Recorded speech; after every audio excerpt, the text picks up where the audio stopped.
किसी भी बात के, किसी का भी जो वस्तु सत्य असत्य का निवारण करना, निर्णय करना होता है तो कोई आधार बनाया जाता है। हमारा आधार जो है सदग्रंथ है, ये हमारे आध्यात्मिक सिलेबस है। इस पाठ्यक्रम में जो लिखा है वो सत्य है, उसके विरुद्ध विपरीत जो ज्ञान हमें दिया है वो असत्य है। तो हम उस सत्य और असत्य को, ये दास जो बोल रहा है और अन्य संतों ने जो कहा है, वो कहाँ से मेल करेंगे? इन सदग्रंथों से। सदग्रंथों में जो लिखा है वो फाइनल है, वो मान्य है। और जो सदग्रंथों में लिखे को देखकर भी नहीं मानता तो वो भक्ति योग्य प्राणी नहीं है। अपुण्यात्माओं, दास ये वैसे कथा सुना देता और ये प्रमाण इस पवित्र सदग्रंथ का ना देता तो उस अज्ञान अंधेरे में ठोकर खाने वाली भोली आत्मा अब भी ठोकर खाती रहती है। और जो वेदों को नहीं मानते वो तो कति पशु तुल्य प्राणी है। जो सदग्रंथों को नहीं मानते फिर वो भगवान का ज्ञान लाए कहां से? वेद, गीता जी, पुराण, बाइबल, कुरान, तो इनको भी कोई नु कहता है मैं तो नहीं मानता। जैसे ये धन धन सतगुरु पंथ, राधा स्वामी पंथ, ये तय वेदों और गीता के दुश्मन है। ये कहते हैं हम इन न मानते को नहीं, क्योंकि कहते हैं वो भी तक किसी संत ने लिखे हैं वेद और गीता, और हमारे संत श्री हजूर श्री परम धनी ने भी लिखे हैं। अब उस परम धनी का आपको एक 2 सेकंड का 1 मिनट का उदाहरण देना पड़ेगा, क्योंकि किसी व्यक्ति का नाम आया है तो उसकी छाप भी दिखानी पड़ेगी, उसके लक्षण, उसके द्वारा दिया गया ज्ञान दिखाना पड़ेगा, नहीं तो उनके अनुयायी जो है लाठा ठा लेंगे। अब कहना क्या बात है कि मुझ दास को इन सदग्रंथों की आवश्यकता नहीं थी, क्योंकि हम अपने पूर्ण परमात्मा कबीर परमेश्वर जी की वाणी पे 100% विश्वास फेथ करते हैं। उन्होंने जो लिखा फाइनल है। अब ये उनके लिए दिखाना है जो इनको इन वेदों को सत्य मानते हैं और वो कहते हैं ऐसा नहीं हो सकता, और वेद कहते हैं ऐसा हो सकता है। तो यह लालटेन दिखाने के, ये देख दास ने इतने भर रखे हैं ये सदग्रंथ, ये मेरे अपने लिए नहीं, ये तो आप जी के लिए है। एक अंधा रात्रि के समय अंधेरे में हाथ में लालटेन लेकर चल रहा था, यानी टॉर्च टाइप लालटेन, एक लैंप। आगे से बच्चे आ रहे थे उछल कूद करते हुए, शोर मचाते हुए, बातें करते हुए। अब उस सूरदास ने कहा, अंधे ने कहा कि बेटा देखना, ध्यान से चलना, मैं अंधा हूं, दिखाई नहीं देता। बच्चा ध्यान से चलना, मैं अंधा हूं। अब वो बच्चे उसके चारों तरफ खड़े होकर कहने लगे, बाबा आप अंधे हो? कहाँ बेटा मैं अंधा हूं, दिखाई नहीं देता। फिर ये लैंप किस लिए लिया है, लालटेन किस लिए ले रहे हो? अब वो सूरदास कहने लगा, आप आंखों वालों के लिए कहीं मेरे में टक्कर ना मार दो, देख कर मुझसे दूर हो जाओ, मैं बहुत आदमी को देख तोड़ दो जाई मेरी। तो ऐसे ही ये दास ये लालटेन ले रहा है साथ में, कहीं मेरे गेल टक्कर मारना हो, पहला देख लो तुम्हारे इस चांदने में मेरे तो दूर कटल जियो भाई। और यही कारण रहा, ये क्रोथा कांड का जो रहस्य था, इसी की यही मूल कारण था। इन बकवाद करी वहां, ये इनका ज्ञान तो फेल हो गया। फिर इन्हें सोची तुम तो मर गए। और ये आर्य समाज के प्रचारक अपने जैसा और महर्षि दानंद जैसा विद्वान और सत्यार्थ ऐसा ज्ञान हो गए थे पृथ्वी पर नहीं, और उसकी खाल कति उतर गई, उसमें गोबर भरा। एक कथा एक छोटा सा चुटकुला सुनाऊं आपको यहाँ। एक बार सन 1947 में हिंदुस्तान और पाकिस्तान का विभाजन हुआ। उसमें मुसलमान पाकिस्तान की तरफ जा रहे थे, चले गए, और उनको यहाँ के अक्षेत्र के लोगों ने उनके जो 1-2 गांव था उनको लूटने की चेष्टा की। तो हमारे गांव का एक व्यक्ति, यानी और भी कई व्यक्ति, वो भी एक चल पड़ा। एक चड़ी चांदी गांव है हमारे गधनाना गांव से 7-8 किलोमीटर दूरी पर। तो वहां से एक व्यक्ति हमारे गांव का भी उनके साथ हो लिया, भाई हम भी लूट के लाएंगे। तो क्या था कि वो जब तक उनकी वहां से चलने की कोई आदेश नहीं हुआ, तो चांदी में मुसलमान थे, वो अपने घर से बाहर नहीं निकले भी कि कोई मार मूर ना दे, ऐसी जो ना कार बहुत गदर हो चुका था। तो बेचारे घर से बाहर नहीं निकले, अपने अंदर से ताला लाकर अंदर ही वह टट्टी पेशाब होया करा करते, और टट्टी पेशाब को वो एक गड्ढे में डालने जाते, बार बदबू होगी, और उसके ऊपर फिर सील लगा दी उन्होंने, उसको ऊपर से उसको खाम लगा दी, जैसे पहले देसी घी डाला करते, वो चिकना हा गड़ा था, वो न अपनी जान बचानी मुश्किल हो रही थी। तो घी के बारे में, और घी का मटका जो ऊपर से चिकना था उसमें टट्टी पेशाब डालेंगे, और फिर उसको बदबू ना आवे उसके चारों तरफ ऊपर ढक्कन ढक के, और उसके ऊपर का कपड़ा बांध दिया था मजबूत सा। वो हमारे गांव और भी कोई कुछ ठा लिया, किसी ने कुछ ठाया, उसने सोचा और तो कुछ मिलता ना, यो घी का 12 ठा ले तू। अच्छा 15-20 किलो का था।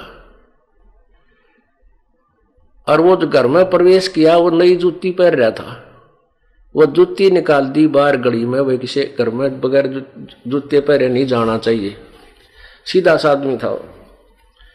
तो उसने वो उठाया मुश्किल से, कदे वो दूसरे बठवाया भी नहीं, कदे को बटा ले,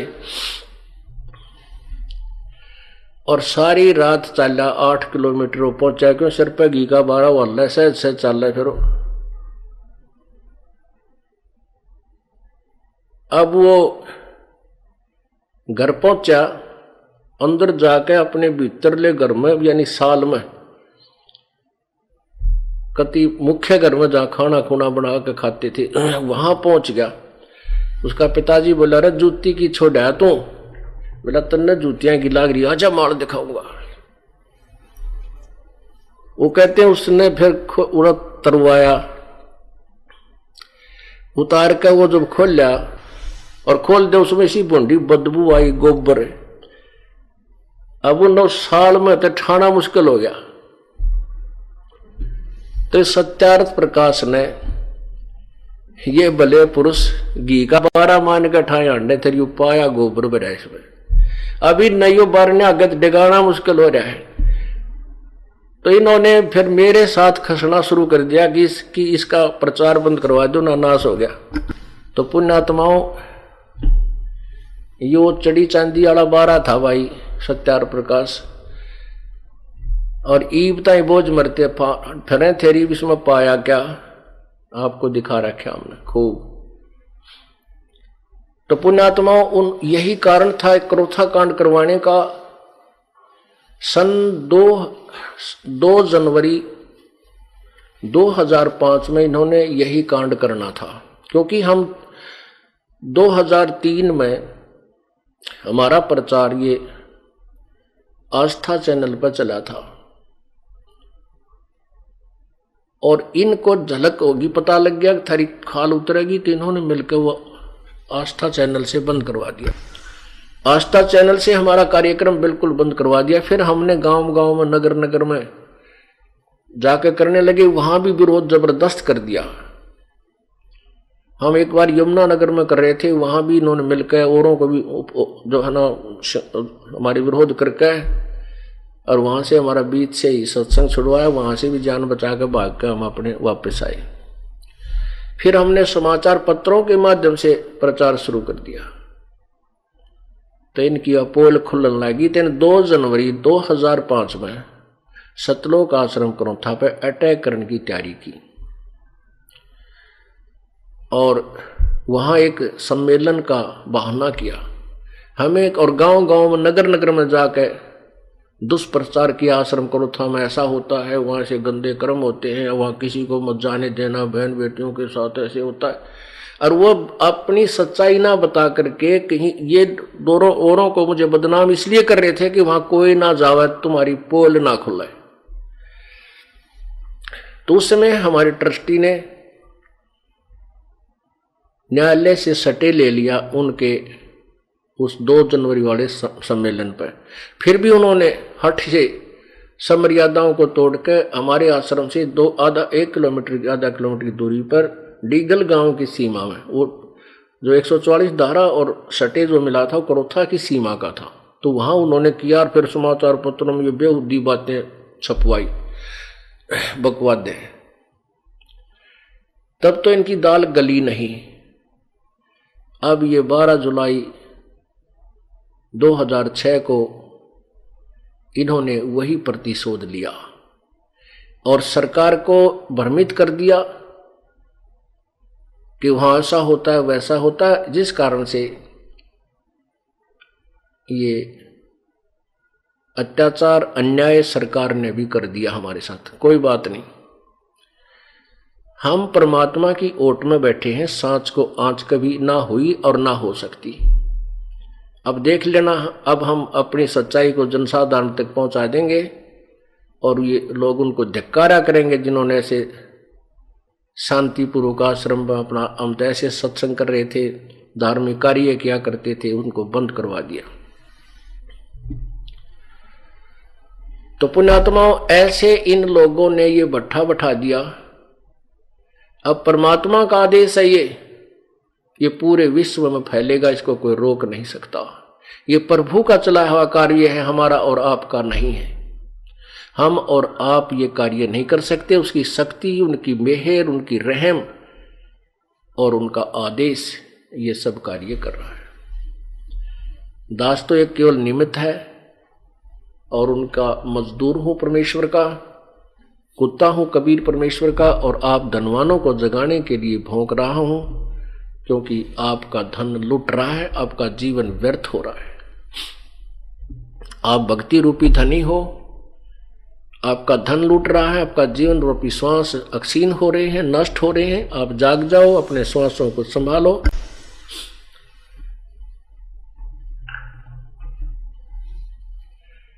तो वो जो लड़का जीवित किया था परमात्मा ने, कबीर भगवान ने, कबीर परमेश्वर जी ने, सभी ने कहा कि परमात्मा आपने कमाल कर दिया, कमाल कर दिया कबीर जी। परमात्मा ने उस लड़के का नाम कमाल रख दिया, अपने साथ अपने बच्चे के साथ की तरह रखा। अब वो बच्चा परमात्मा के साथ रहता था कमाल, और बहुत सेवा किया करता था प्रभु की। उस कमाल का अभिमान हो गया और संगत में नो कहने लग गया, मैं मेरे जितनी सेवा गुरु जी की कोई ना कर सके, ना कर सके है। और मैं तो और एक आध संगत वाले भी कहने लगे, भाई सेवक था होता है कमाल के साथ। परमात्मा ने सोचा कि इस बच्चे के मन में एक दिन कमाल ने भी कह दिया, एक दो पॉइंट परमात्मा के सामने आए, तो कबीर परमेश्वर ने सोचा, ला इसकी फड़क काट दो। सेवक इसने देखे ना, सेवक कैसे होते हैं, भगत इसने देखे ही नहीं है। अब परमात्मा ने सोचा, ला इसकी यह भी इसका भ्रम निवारण कर देता हूं। ये उसी के पैरेलल एग्जाम्पल है जो मोर ध्वज के पुत्र ताम्र ध्वज को श्री कृष्ण ने जीवित किया। ये भी राम है, ये भी भगवान है, ये भी साब है, लेकिन कबीर परमात्मा ये पूर्ण परमात्मा है, पूर्ण साब है, ऑल माइटी, यानी सर्वसमर्थ है कबीर परमात्मा, सर्वसमर्थ। और ये कुछ ताकत है, इनमें कुछ शक्ति है। अब पुण्यात्माओं, जैसे मोर ध्वज के पुत्र ताम्र ध्वज को तो जीवित कर दिया श्री कृष्ण जी ने आरित चीर कर, और अपने भांजे अभिमन्यु को, सगे भांजे सुभद्रा पुत्र अभिमन्यु, जो प्रथम दिन ही महाभारत के युद्ध में मृत्यु को प्राप्त हो गया था, उसको श्री कृष्ण जीवित नहीं कर सका। जबकि पांडवों का कुल नाश हो रहा था और कोई संतान नहीं थी, उनके आगे युद्ध तैयार हो गया था। श्री कृष्ण रो रहा था, सुभद्रा रो रही थी, पांचों पांडव रो रहे थे, अभिमन्यु मर चुका था, श्री कृष्ण जीवित नहीं कर सका। क्यों? क्योंकि अभिमन्यु की आयु शेष नहीं थी, इतना ही प्रारब्ध था। ये भगवान प्रारब्ध में फेर बदल नहीं कर सकते।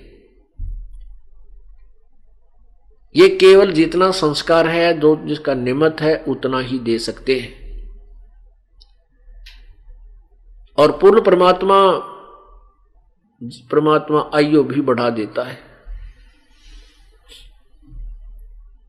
अब आपने पढ़ा आयु बढ़ाने का, और एग्जाम्पल सुन लिया कि कमाल की मृत्यु हो चुकी थी, बिल्कुल उन्होंने अपने तरफ से बिल्कुल मृत्यु हो चुकी थी, और ये जीव धर्मराज के पास जा चुका था, यमराज के पास जा चुका था, और परमात्मा ने फिर वहां से वापस लेकर और जीवित कर लिया था। तो ये जो परमेश्वर कबीर जी के जो गुण हैं, मेरिट्स, ये उस वेदों वाले प्रमाण से मिलते हैं। तो फिर पूर्ण परमात्मा कौन होया? कौन है पूर्ण परमात्मा? कौन है वो समर्थ शक्ति जिसका वेद गुणगान करते हैं? परमात्मा कहते हैं वेद मेरा भेद है, मैं वेदन में नहीं, और जौन वेद से मैं मिलूं वो वेद जानते नहीं। वेद मेरा ही भेद है, पर मैं मिलूं वेदन से नहीं, क्योंकि मेरे पाने की विधि वेदों में नहीं है, लेकिन गुणगान मेरा ही है कि कबीर ही पूर्ण परमात्मा वो है, कर सकता, वो पाप क्षमा कर सकता, वो मुर्दे को जीवित कर सकता है।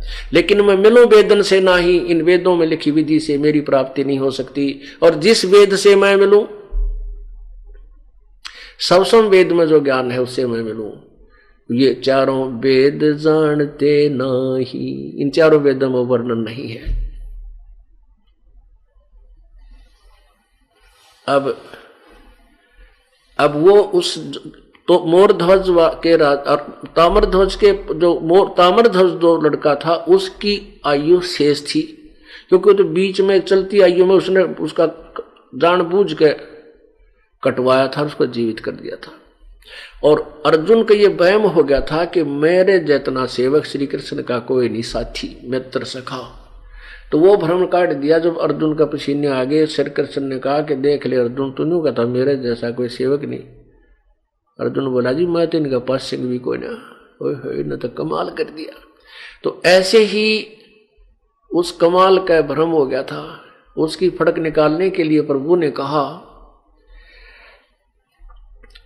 और जैसे आपको कथा सुनाई थी कि शेख फरीद नाम के एक पुण्यात्मा एक नकली गुरु की सेवा भी करते थे, और उससे उसको बहुत सी सिद्धियां भी प्राप्त थी। उस गुरु को पिछले पुण्यों की साधनाएं उनके पास होती हैं, जिस कारण से कुछ चमत्कार दिखा देगा, वो अपनी बैटरी डिस्चार्ज कर जाते हैं। और जनता उन्होंने सोचे तब महात्माएं पड़े थे, शेख फरीद की आंख भी ठीक कर दी थी, लेकिन मुक्ति नहीं दे सकते वो। ये अलग विषय है। एक सिद्धि तन कष्ट जा रहे हैं, एक सिद्धि होती है जो शरीर के कष्ट को समाप्त कर देती है। जैसे उसकी आंख में गड़बड़ हुई थी वही। और कबीर परमात्मा कहते मेरी भक्ति मेरे संत के पास ये 24 सिद्धि भी होंगी, ये अपने आप होंगी। वो करता नहीं जा तेरी आंख कर दूं ठीक, जा तो नो ठीक कर दूंगा, नहीं। अब परमात्मा के बारे में लिखा है, तो कबीर साहब ने कहा है, धर्मदास जी ने कहा कि परमात्मा आप कोई चमत्कार दिखाओ। कबीर साहब बोले भाई संत चमत्कार ना दिखाया करते, जो चमत्कार दिखाओ संत नहीं होता। और फिर जिससे कोई चमत्कार ना वो संत नहीं होता। अब दोनों बात, संत से अगर चमत्कार यानी ऐसी अनहोनी नहीं हो रही है उसके द्वारा दी गई विधि से, तो वो संत नहीं। और संत चमत्कार नहीं दिखाते। चमत्कार दिखाना न्यू है, जातरा न्यू हो जाएगा, जातरा नाश हो जाएगा। तो ये इस तरह के कहना और जाते तो वो अपनी बैटरी को समाप्त करने वाली बात है, और वो भक्त संत नहीं होते, दास। और परमात्मा की सच्ची भक्ति में ये इस तरह के चमत्कार हंग हुआ करें, अपने आप होंगे। ऐसे सुख तो जैसे यहाँ आपको पीछे सुनाया था, बधौड़ गांव का एक छोटा सा बालक 8-7 वर्ष का, उसका चाचा जो है, उसका चाचा जो लकड़ी काटता था, उस एक छोटी सी डांट लड़के की आंख में जा लगी, कत्ती कंडम हो गई, आंख मांस पाट गया। इसार के डॉक्टर ने मना कर दिया कि इस आंख में दिख कती नहीं का, ऑपरेशन जरूर कर देंगे। यहाँ गरोहा डॉक्टर को दिखाया हॉस्पिटल में, सरकारी हॉस्पिटल में, कहा कि ये आंख ऐसी होगी है जैसे कमजोर कपड़ा हो जाया करे, अब इसका ऑपरेशन करना भी डिफिकल्ट है। तो फिर यहाँ किसी भक्त ने बता दिया कि ऑल इंडिया में हमारा मित्र जान पहचान, वहाँ ले चलते हैं। वहाँ ले गए, उन्होंने टेस्ट वेस्ट किया, उन्होंने भी यही कहा कि आँख में कुछ दिखेगा कुछ नहीं, क्योंकि ये गल चुकी है, इसमें मवाद बन गया है। और काफ़ी टेस्ट लिख दिए, काफ़ी पैसा बताया। वो गरीब आदमी थे, वापस आ गए, पिता पुत्र उसका दादा, 3 जा रहे थे। तो फिर आके उन्होंने उपदेश लिए ना, 1.5 महीना ही हुआ था। हार के थक के आके यहीं बैठ के भगवान बंदी छोड़ कबीर परमेश्वर जी क्यों कुछ भी करियो ना, तुम्हारे इतने पैसे देने का मैं तो यहाँ कहते मऊ को ना। तीसरा चौथा दिन वह आंख कति स्वस्थ होगी। बोलो सतगुरुदेव।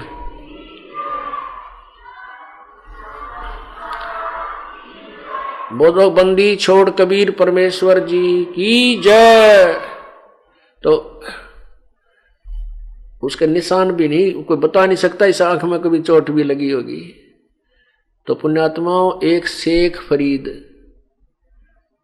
को ऐसा चमत्कार भी दिख लिया था, और फिर तो कहना है कि मेरी आंख ठीक कर दी, फिर तो गुरु के भगवान था उसके लिए, लेकिन मोक्ष नहीं था उससे। और यहां कहते हैं ये तो आपको रूंगे में देंगे, हम रूंगे में जो ये सुख आपको मिल रहे हैं कबीर जी रूंगे में देंगे। रूंगा क्या है पता है? वर्तमान के बच्चों को नहीं पता होगा। पहले गांवों में काकड़ी बेचनी आया करते, कोई खरबूजे बेचनी है, कोई शकरकंदी बेचनी है, और हम दाना की यानी कणक की गेहूं की झोड़ी भर के ले जाया करते। या सब्जी बेचने वाले आते तो दादी ताई काकी वो नो करा करती, ले भाई सब्जी दे दे। अब वो सब्जी एक पलड़े में तो गेहूं डाल लेता, एक में सब्जी, जो भी जैसे 1-2 बार देता, एक बार, ऐसे कुछ नियम होता था। फिर नो क्या करती, भाई रूंगा और दे, यानी सौदे थे न्यारा। वो तो जो गेहूं का जो लेना था वो तो दे दी सब्जी ने, बोले रूंगा और दे। अब रूंगा और देता ना देता नु का धर ले तेरे ना, और वापस रूंगा दे पहले। रूंगा में ना फ्री ऑफ कॉस्ट, वो फिर और देता इतनी सारी का, तो शकरकंदी या कोई और सब्जी फालतू डाल देता। तो ये जो सुख आपको हो रहे हैं ये तो रूंगे में देंगे आपको, हमारा सौदा तो और करेंगे, आपको मोक्ष देंगे, जन्म मरण से आपको सदा के लिए छुटवा के सतलोक में वास दिलाएंगे।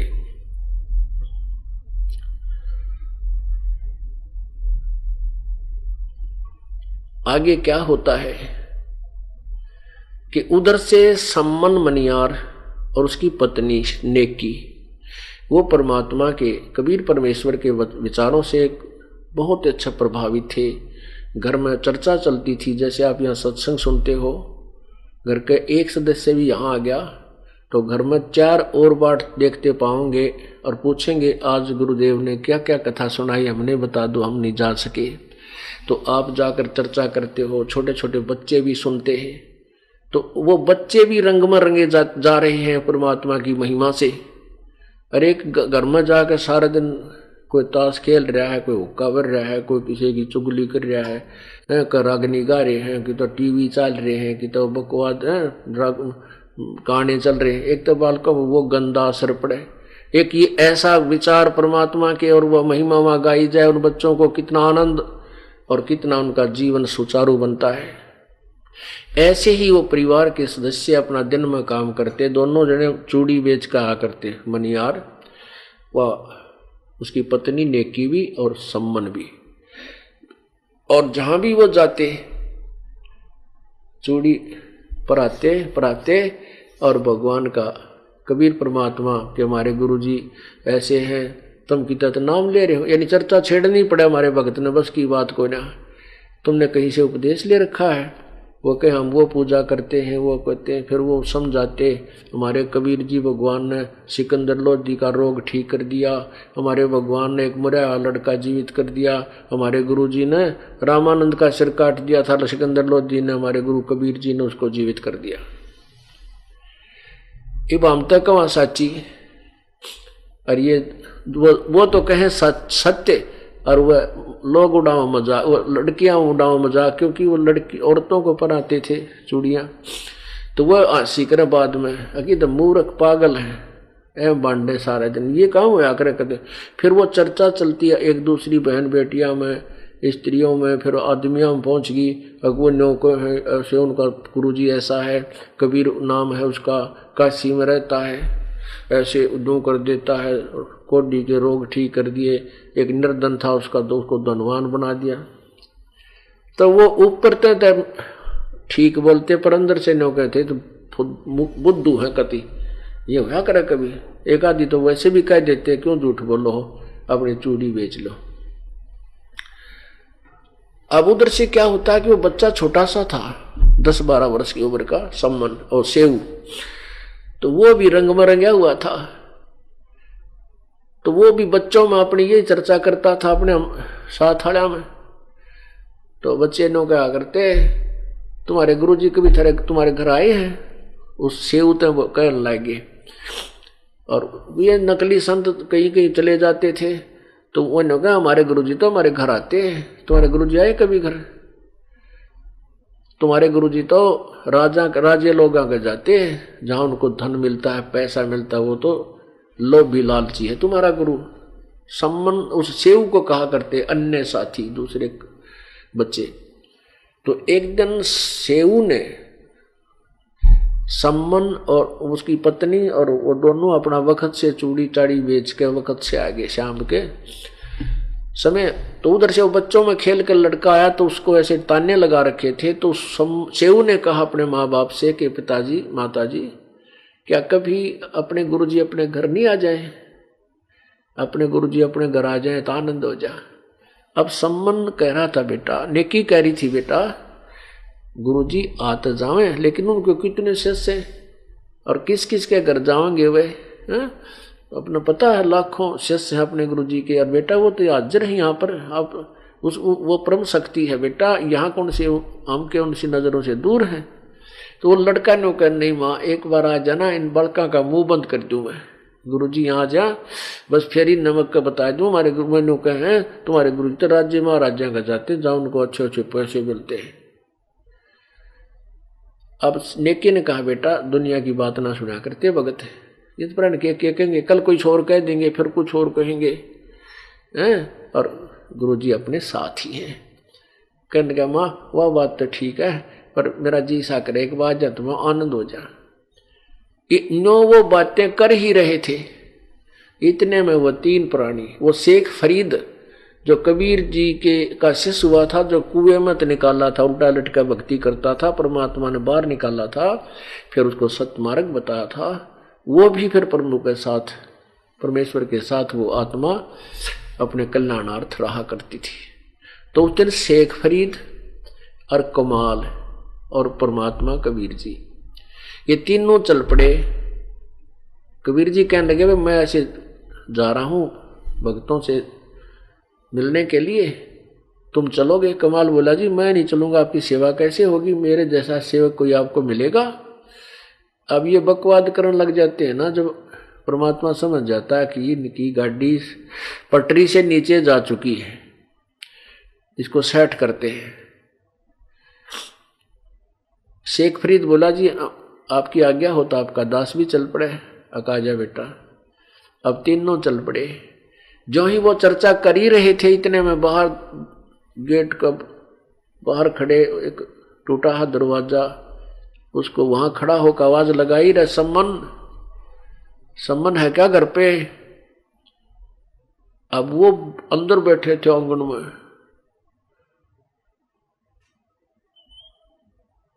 तो सम्मन नेकी कहने लगी गुरुदेव की आवाज आ रही है। सम्मन बोला ना गुरुजी कहाँ में थे, आपको वैसे कोई धोखा लग गया। इतना फिर आवाज लगाई भाई सम्मन है घर पे? नेकी बोली देख तो बार सामने देखा परमात्मा खड़े हैं और साथ में 2 सेवक भी खड़े, कबीर साहब खड़े।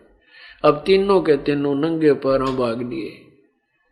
अब उनका स्वप्न में भी नहीं थी कि इतने शेष जिस महापुरुष के हैं और वो हमारे जैसे भिखारी के द्वार पर आ जाएगा। भिखारी का मतलब ये नहीं था, उनको इतना तो मालूम था कि परमात्मा ने कोई कि हंस सभी एक जैसे हैं, ना वो राजा से प्रभावित होते हैं ना ही रंग से दुखी, इतना तो ज्ञान था। फिर भी अपने द्वार पे और गुरुदेव को आया देख के वो तो आओ भाव भूल गए।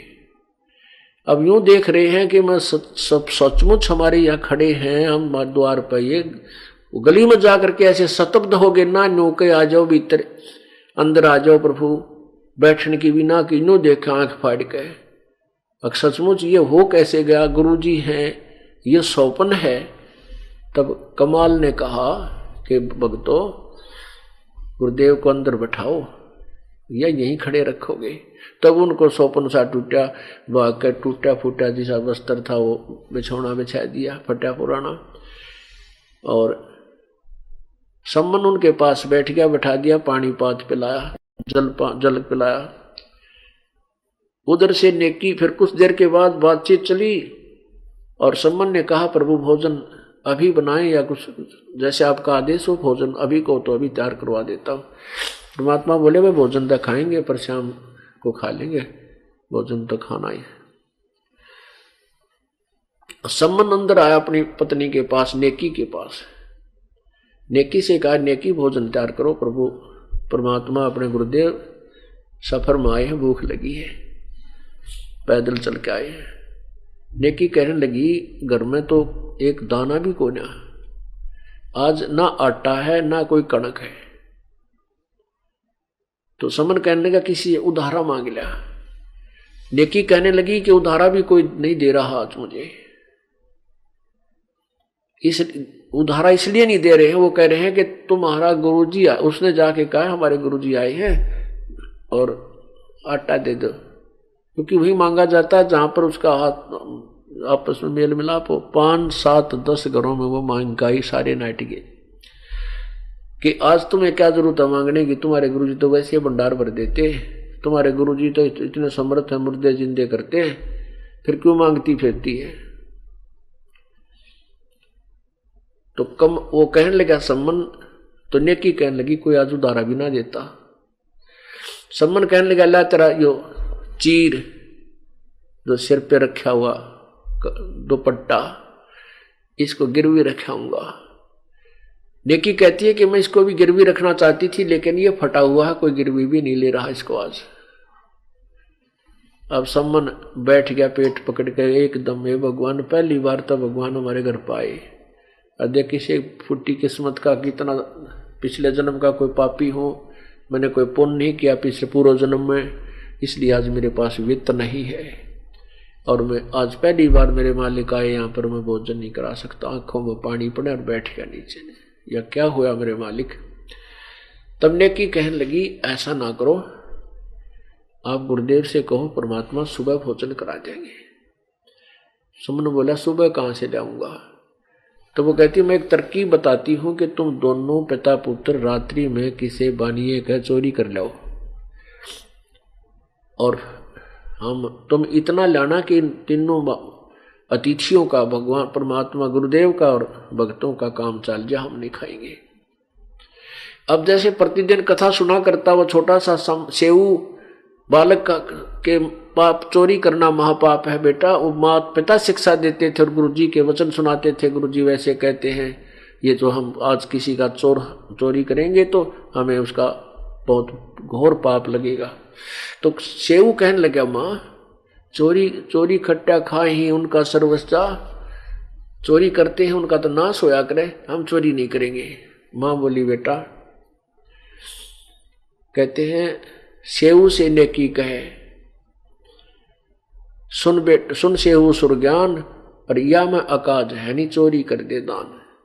अब सेऊ कहने लगा, माँ चोरी तो चोरी ही है, चाहे दान कर दे। अब मन में खोट, हेरा फेरी आए बिना चोरी हो नहीं, और फिर ये तो पाप तो है ही। माँ मुझे क्यों, आप प्रभु की वाणी से परिचित होकर के ऐसी बात कह रही हो? तब नेकी बोली, बेटा बात सुन ले, ये नगर इतना दुष्कर्मी हो चुका है, आज ये जानबूझ कर हमें आटा नहीं दे रहा। ये माया के जो है ना, माया के पुजारी हैं, इनके पास धन गणा है लेकिन भगवान से विमुख है ये। आज इनके दिल में रहम नहीं है, मैंने हाथ जोड़ लिए, मैं रो ली, पैर पकड़ दिए, वे उधारा तो दे दो, कि उधारा तो दे दिया करें। तो सब ने कहा, ना तुम्हारा भगवान आ रहा है, अब क्या जरूरत है, तो देख लेंगे, तुम्हारे गुरु तुम्हें छका देगा।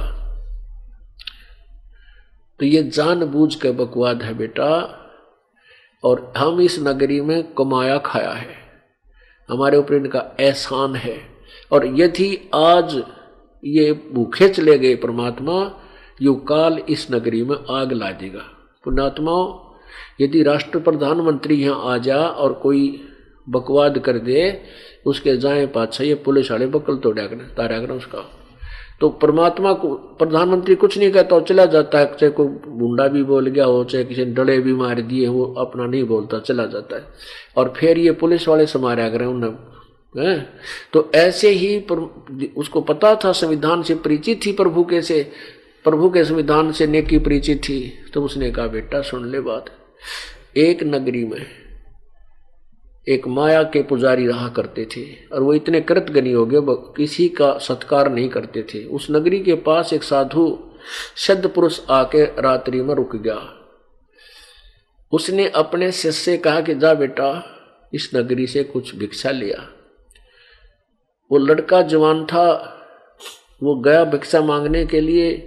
तो नगर वाले वो सेठ लोग कहने लगे तुम करके क्यों ना खाते मुस्टंडे हो, भीख मांगते फिरते हो, आजा मजदूरी कर ले, चल मारो वहां पल्लेदारी कर ले, शाम तक तो 2 रुपये बन जाएंगे। यानी किसी ने आटा नहीं डाला, शाम का समय था। अब वो लड़का वापस चला गया खाली थैला लेकर। गुरुजी बोला रखी बात लिया नहीं।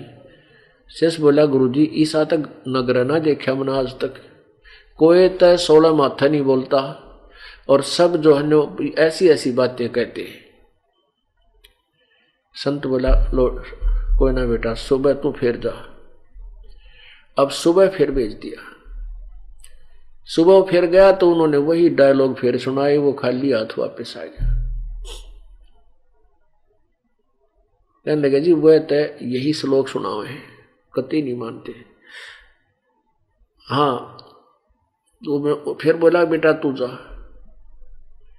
अब फिर जा। श्याम ने फिर भेज दिया। श्याम ने भी वो खाली चला रहा था। उस बाहर नगर से बाहर की तरफ एक कुम्हार का घर था। कुम्हारी विधवा थी, उसके 3-4 बच्चे थे। तो वह कुम्हारी ने देख लिया था कि बाबा जी रोज जाता है और खाली आवा है, पता था कि ये दाना दे को नहीं। तो उस कुम्हारी ने कहा महाराज जी, बालक था 12, 13, 14, 15, 16 साल का, माँ थी और स्त्री थी। उसने देख मन में विचार आया कि मेरा बेटा जब भूखा होता कल का, मेरा बेटा होता और जैसे 2 दिन भूखा रह जा, मर नहीं जा बालक। तो उसने बहुत दया आई, कहने लगी बाबा महाराज जी आप कहाँ गए थे? गया था माई की बेटी की तरह। बताओ तो क्या काम था? कि भिक्षा लेने गया था, इस नगर में कोई भिक्षा नहीं देता। अब पहले ये ऋषि संत जन जो है ना छुआछात बहुत मान्या करते, छोटी जाति वाले का नहीं लिया करते थे, कुछ टाइप के ऐसे थे। तो वो कुम्हारी कहने लगी महाराज जी मैं जाति से कुमार हैं हम, और आप मेरा आटा ले जाओ, कहो तो रोटी बना दो। तो वो कहने लगा माई मेरा पिता मेरा गुरुदेव जो है ना वाणिये और ब्राह्मणों का ही आहार करते हैं। वो कहने लगी देख लो महाराज जी हमें तो कुमार। उस लड़के ने भूख लाग रही थी, उन्हें सोची ले चलता हूँ, गुरुजी कहेंगे तो खा लूंगा। अब उस लड़की ने डाल दिया, माई ने वो ले आया। उसने कहा बता बेटा क्या रहा? संत ने पूछा, उस सिद्ध पुरुष ने पूछा क्या कैसे मिला भिक्षा? उसने कहा प्रभु उस नगरी वालों ने तक कति सब ने मना कर दिया। एक बाहर कुम्हारी माई ने, कुम्हार के घर तो माई ने मुझे ये कह कर दिया है कि तुम्हारे गुरुजी आदेश देते बेटा खा लिए ले जाटा। और महाराज जी ऐसे दुष्ट तो मैंने देखे को नहीं। तो संत बोला बेटा तुझे भूख लाग रही है, खा ले, मैं तो खाऊं नहीं और वापस जा। उस माई ने न्यू कह दे बेटी कि सुबह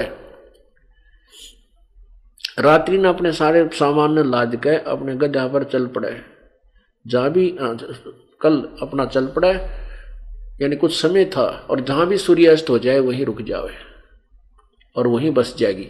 यानी उस समय जब वो गया, जब कुछ समय रहता था शाम का सूर्यास्त से, तो उस माई को उसने जाकर बताया, यानी दोपहर सीखा होगा, जैसा भी एक उदाहरण बता रहा हूं आपको। तो वो कहने लगा कि माई ने कह दे जाकर कि अपना सारा सामान उठा कर बच्चों समेत और चली जाएगी, और जहां सूर्यास्त हो जाए वहीं रुक जाओगी। और वहीं वो बस जाओगी। और ये सुबह ये नगर खत्म कर दिया जाएगा, ये मिलेगा नहीं, ये सब नष्ट होगा।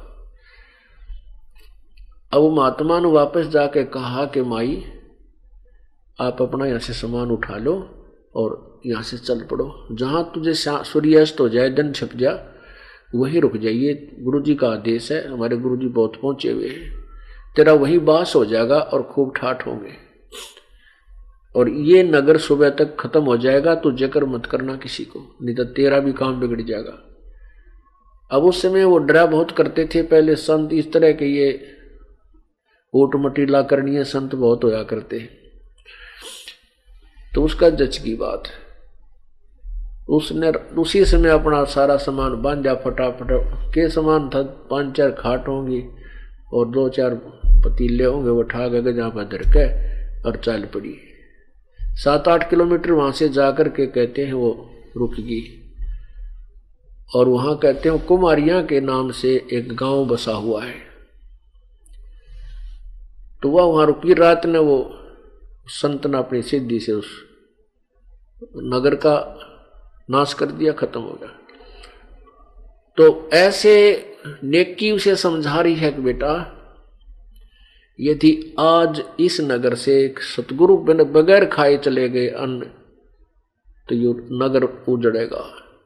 और बेटा इस नगर को बसाए रखना अपना अपने, क्योंकि हमने यहाँ कमाया और खाया है, इसलिए चोरी करने को कहती हूँ।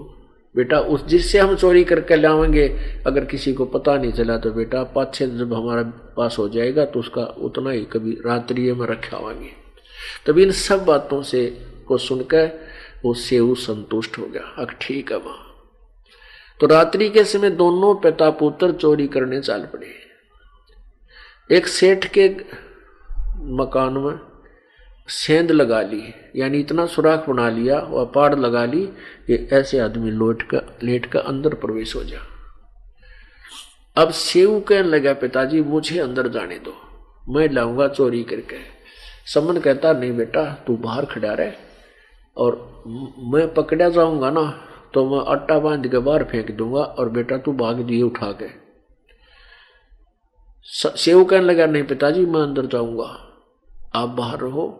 यदि मैं पकड़ा भी जाऊंगा चोरी करता तो नो कहेंगे बालक था कोई बात ना, छोड़ दो, और आपको पिताजी फांसी तोड़वा देगा, सेठ की जो ना राजा तक पहुंचे। अब सम्मन कहने लगा बेटा अगर तेरे को तू पकड़ा, अगर तेरे को फांसी तोड़ दिया गया तो सूली चढ़ा दिया तो बेटा मैं किसके लिए जीऊंगा, आप बाहर रहो मैं जाऊंगा। सब सही कहने लगा नहीं पिताजी मैं फिर भी बालक हूं, नो कहता कहता उसमें प्रवेश कर गया। तब उसने सम्मन ने कहा बेटा कति 3 शेर लाना, ज्यादा नहीं, अब तो बिल्कुल भूखे रहेंगे, हम नहीं उसको छुएंगे। तो सेऊ ने पहले तो अंधेरे में आटा ढूंढा, फिर वो डाला अपनी फटी पुरानी चादर में, चलने लगा। जब तराजू रखा था वो उसके ऊपर पैर टेक गया तो एकदम जोर की आवाज हुई, खड़क दे ही बाजा। वो सेठ वही सोया था, वो जाग गया दुकान में। और चोर जब वो चलने की तैयारी करने लग गया उसने देख लिया, चोर चोर करके वो पकड़ लिया, और पकड़ के थाम का बांध दिया। इतने में जो आटा उसने बांध रखा था वो सुराख के अंदर से बाहर फेंक दिया। कहा पिताजी ये आटा ले जाओ, और मैं बाणिये ने पकड़ दिया। अब सम्मन वापस आया आटा लेके, अपनी पत्नी से कहा कि ले खाना बना दे। वन्य की बहुत समझदार थी, वह भी भगवान से पूर्ण परिचित थी और कुर्बान थी दाता पे। कहने लगी पुत्र कहाँ रह गया। सम्मन ने कहा वो तो बणिये ने पकड़ लिया। अब नेकी के मन में आया, नेकी ने अपने पति से कहा कि बात बिगड़ गई, अब वो लड़का पहचाना जाएगा, और पहचान के वो लोग हमारे घर पर आवेंगे लेकर, नगर पूरा उठ का आ जाएगा और कहेंगे ये गुरुजी ये संतारे है ना, ये चोरी करवाते इन गुरुजियां का काला मुंह करेंगे, बहुत बेइज्जती हो जाएगी। हमने आहार तक कराया को नहीं और गुरुदेव की बेइज्जती हो जाए करवा देंगे, हमारा फिर कितना जीवन नहीं रहेगा। आप ऐसे करो वापस जा तलवार ले जा। और लड़के ने कह सुनकर पर गर्दन बाहर निकलवा लिए उससे और सेठ ने कह दिए तुम इसको बांध दे रख पैर से और सिर काट लिया, किसी प्रकार पीला काट के, चाहे अंदर बढ़ के काट के लाना पड़ा तो ना, अपने बेटे का सिर काट लिया। वो तो छोड़ने को नहीं, बांध रहा है, सिर तक काट लिया। और फिर क्या होगा कि वो सेठ सवर न रखे को ना, और ना किसी आगे जेकर करेगा, वो कितना दूर फेंका होगा, फिर उसे उठा लाएंगे और बाद में अपने बच्चे का अंतिम संस्कार कर देंगे। और सेठ डरता बतावे को नहीं, का हमारे गुरुदेव की इज्जत बची रहेगी। इस बात को और विकल्प ना दे करके सम्मन भी इस बात से सहमत हो गया, करद लेकर तलवार लेकर वापस चल पड़ा। उधर से सम्मन के सेऊ बच्चे के मन में ये आई कि हे भगवान, आज तो बात कति माटी में मिल गई।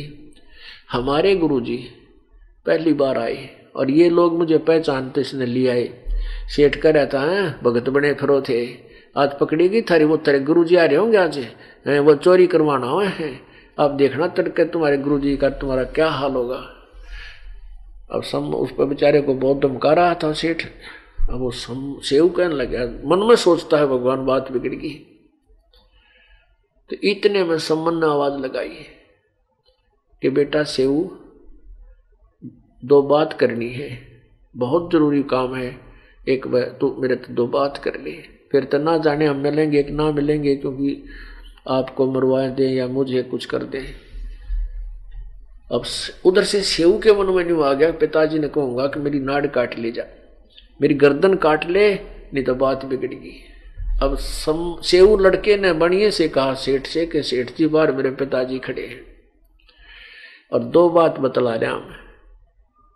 बोला हाँ, बाजन की तैयारी से थारी ना दू सारी जानू। तो सेव बोला मेरे पैर बांध दे थाम के और रस्सा थोड़ा ढीला कर दे, मेरी गर्दन बाहर निकल जा, मैं कान में बात बतला लूंगा। अब सेठ ने सोचा रहा कि कौन सा सोना चोर रखा, 3 से आटा चोर रहे हैं, बात जगह तो देखी जाएगी। वो पैर बांध के रस्सा बांध दिया, थाम के ढीला छोड़ दिया और सेव ने से गर्दन बाहर निकाली। अब सम्मन भी ले गया था हाथ में तलवार, लेकिन पिता था, हाथ उठा नहीं, पीछे नौका नो रह गया, बेटे की गर्दन उतारने की हिम्मत पड़ी नहीं, इकलौता पुत्र। तब सेव ने कहा कि पिताजी, यदि तू मेरा बाप है, यदि मैं तेरा अंश हूं, तो मेरी एक प्रार्थना सुन ले, मेरी गर्दन काट ले पिताजी। ये बढ़िया ऐसे ऐसे कह रहा है कि कल तुम्हें वहां करेंगे, तुम्हारे गुरुजी की बेइज्जती कराएंगे, तुम ऐसे ऐसे कर रहे हो। अब जब लड़के के मुंह से यह बात सुनी तो एकदम सेव का हाथ में करंट सा आया और वो तलवार से सिर काट लिया। शीश ने उठा के घर ले आया और नेकी बोली इस अलमारी में धर दे और बंद कर दे इसको। अब सेठ ने देखा तो कत्ल हो गया, उसके पांव तले की धरती निकल गई, तू फंसेगा। उसने पकड़ कर टांग उस बच्चे की घसीट कर ले गया, हाथ पकड़ कर घसीट कर ले गया उस कटे हुए धड़ से शीश को, शरीर को। और आग एक पजौवा था, पजौवा होता है एक लगाते हैं जैसे गांव में, वहाँ ईंट आट पकाते हैं और साथ में वो मटके वगैरह पकाते हैं कुम्हार लोग। वो बहुत बड़ा खंडर से भी होते हैं उसके साथ में, और उस अलग से उसकी दीवार सी भी बन जाती है। उस पजावे में गिर आया तो नेकी बोली तू वापस जा अब सम्मन से अपने पति से, और सेठ उस बालक ने घर पर नहीं रखेगा और उसके पैरों उसकी घसीट जहाँ वो घिसरा कर ले जाएगा, उसकी जो निशान जा उसके साथ साथ जाके उस लड़के के शरीर में बिठा लेना। अब सेठ जब इतने में सेठ जी तो उसने घेर ग्यार कर जो वो सुराख बना रखा था उसको लीप ल्याप कर माटी सूखा रेत मार के ऐसा कर दिया, चोरी हुई ये को ना। अब पहले तो वहां गया, वो देखा तो वहां तो उसने कति ओके कर रखा, जैसे पाड़ भी ना ला रखा हो, कभी सुराख ना बनाया हो, चोरी ना हुई हो। फिर उसके साथ साथ गया जो निशान था वहां लड़के का धड़ पड़ा पाया, उसको घेर कर उसके ऊपर बोरी ही और लिया कंधे पर ला के, ताकि वो देख भी ना ले, कोई कहेगा तो कह दूंगा बेटा बीमार हो रहा है, इस तरह उठा रहा है उसको, ला कर घर न धर दिया और एक कोने में घेर कर डाल के ऊपर बोरी बारी ढक दी जैसे फटे पुराने कपड़े थे। इससे सारे रात के रिहर्सल में दिन निकलना हो गया। अब रसोई वो नेकी ने अपना वक्त सोचा रोटी बना दो, उन्होंने वक्त से खाना तैयार कर दिया। गुरु जी खाना खा कर निकल जाएंगे और सम्मन से कहते, नेकी कहती है कि आँखें पानी मत लाना, गुरु जी खाना नहीं खाओगे, जन्यों पता चल गया कि लड़का मर गया है, ये कल के भूखे। अब इकलौता पुत्र मरा पड़ा और माता पिता का आंसू भी नहीं लाना चाह रहे हैं कि बात किसके लिए, परमात्मा के लिए। पुण्यात्माओं, ये बनते हैं पुण्य, ऐसे बनते हैं ये कर्म। तो उसने रोटी बना दी और 3 पात्रों में रख दिया।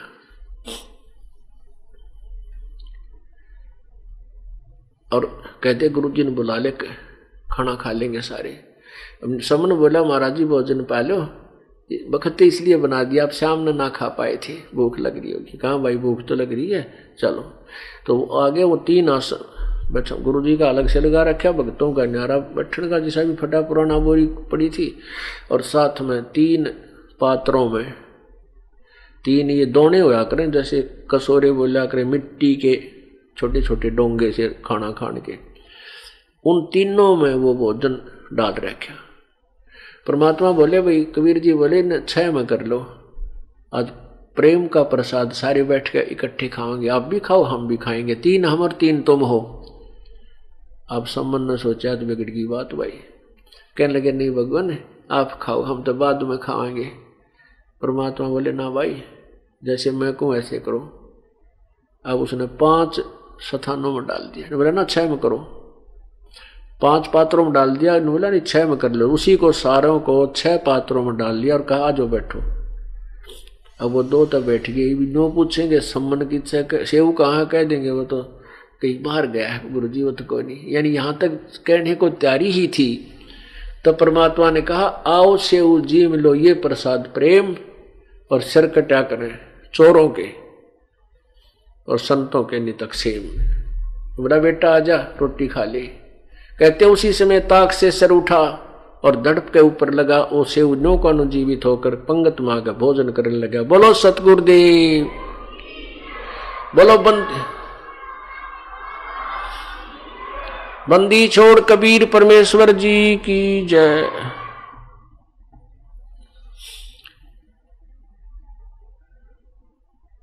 सेऊ दड़प शीस चढ़ावो बैठा पंगत माही, नहीं घरेरा गर्दन कहू ओ सेऊ अकनाही। अब माता पिता का भी चक्कर पड़ गया कि इसके गर्दन में निशान भी कोनी। सेऊ धड़ पे शीश चढ़ा और बैठा पंगत माही, और नहीं घरेरा गर्दन पे, कि निशान भी कोई ना गर्दन नाड़ पे। माता पिता भी चिंतित हो गए, नो कपड़ा उठा उठा देखें यू सेऊ ओए है कि नहीं है। अंदर जाकर देखा तो वहां खून खून के टपके रक्त के पड़े थे, लेकिन शीश और कुछ नहीं था। तब उनका विश्वास हुआ तो बेटा वही है। पुण्यात्माओं, परमात्मा सब ने बैठ के खाना खाया, खुशी का कोई ठिकाना नहीं, और आशीर्वाद दे दिया बेटा तेरा भरपूर भंडारा होगा। अब परमात्मा ये कहकर चले गए, कर करावे साइया मन मलर उठा, दादू सिद्धर जीव के आप बगल हो जा। अब सम्मन के मन में ये कसूता वहम हो गया कि आज मेरे पास पैसा होता मैंने बेटा नहीं काटना पड़ता, मेरे पास आज पैसा होता तो मैंने बेटे ही गर्दन नहीं काटनी पड़ती। मतलब वो उसके हृदय में घर कर गई, या कमजोरी, या भी कमजोरी है इस भक्ति मार्ग की। तो क्या हुआ, कुछ दिनों के बाद उन प्रेरणा दी परमात्मा ने सम्मन के मन में। उन्होंने सोचा कि इस अपना जो मकान था कच्चा सा, कि इसकी झोंपड़ी की दीवार यहाँ की बजाय यहाँ से निकाल लें और थोड़ी झोंपड़ी सी डाल लेंगे, इसकी टूट सी गई। ऐसे ऐसे कहने का भाव है कि वो दूसरे स्थान पर खोदन लगे। वो खोदने लगे तो वहाँ खजाना पाया उन्होंने, धन असरपी मोहर असरपी गणिये। वो थी नहीं, वो परमात्मा ने भर दी, अंदर ठोक दी उनके आंगन में। उन्होंने देखा रतरा गजब हो। तो फिर परमात्मा ने प्रेरणा दे दी कि इसको उजागर नहीं होने देना, धीरे धीरे कुछ सामान लाए, कुछ बकरी ले आए, यानी कुछ और धंधा कर दिया उन्हें थोड़ा थोड़ा। तो फिर वो धीरे धीरे धीरे धीरे उसको प्रचार, उसको बढ़ाने लगे। तो कहते 1 नंबर का सेठ हो गया वो सम्मन उसी जीवन में। अब क्या हुआ कि जब पूर्ण ज्ञान हो जाता है वो मार नहीं खाते, और सम्मन मार खा गया। नेकी और सेव का पक्का दृढ़ विश्वास हो गया कि अब हम यहाँ रहेंगे नहीं गंदे लोक में। वो भक्ति करके पार हो गए, पर सम्मन के मन में ये दोष रह गया कि मेरे पास पैसा होता मैं ये कर देता गुरु जी, बेटा नहीं काटना पड़ता। तो वो भक्ति ना करके फिर उस माया में उलझ गया, इधर के इस तरह के विचारों में उलझ पुलझ होकर वो मर गया। मृत्यु को प्राप्त होकर फिर उस पुण्य के कारण, पिछली भक्ति के कारण, 9 शेरवा में 9 शेर खान नाम का एक बादशाह बन गया। अब वो फिर वो उसको इतना धन दे दिया कि पिछले पुण्य से ही सब कुछ मिलता है प्राणी को। उसके पास 80 खजाने थे, एक खजाने में 1 अरब रुपया हो तो कमाल होता, हीरे पन्ने जवाहरात सरफी। अब वो बादशाह बन गया, 80 गंज 80 खजाने उसके पास, इतना धनवान, और चवन्नी दान नहीं करे, कंजूस इतना हो गया। अब हम तो माया चाहते हैं और परमात्मा इस माया की दलदल से हमें अलग करना चाहते हैं कि ये तुमने भक्ति नहीं करने देगी, ये तेरी शत्रु बन जाएगी। अंत में उस माया में आस्था रह जाएगी। मरते मरते जो कोठी बना रखी है बढ़िया, मरने लग गया और वो कोठी में आस्था रहेगी तो वही जन्म ले लेगा, क्या चूहा बनकर आ जाएगा, क्या गधा कुत्ता बनकर उसके कड़लाएं बैठा रहेगा, खड़ा रहेगा। तो इसलिए परमात्मा हमें चाहते हैं कि हम तत्वज्ञान से परिचित हों और माया को केवल उसी तरह प्रयोग करें जितनी उसकी आवश्यकता है। तो परमात्मा फिर गए, कहते जो जन हमारी शरण है वाका हूं दास, गेल गेल लाग्या फेरूं जब तक धरती आकाश।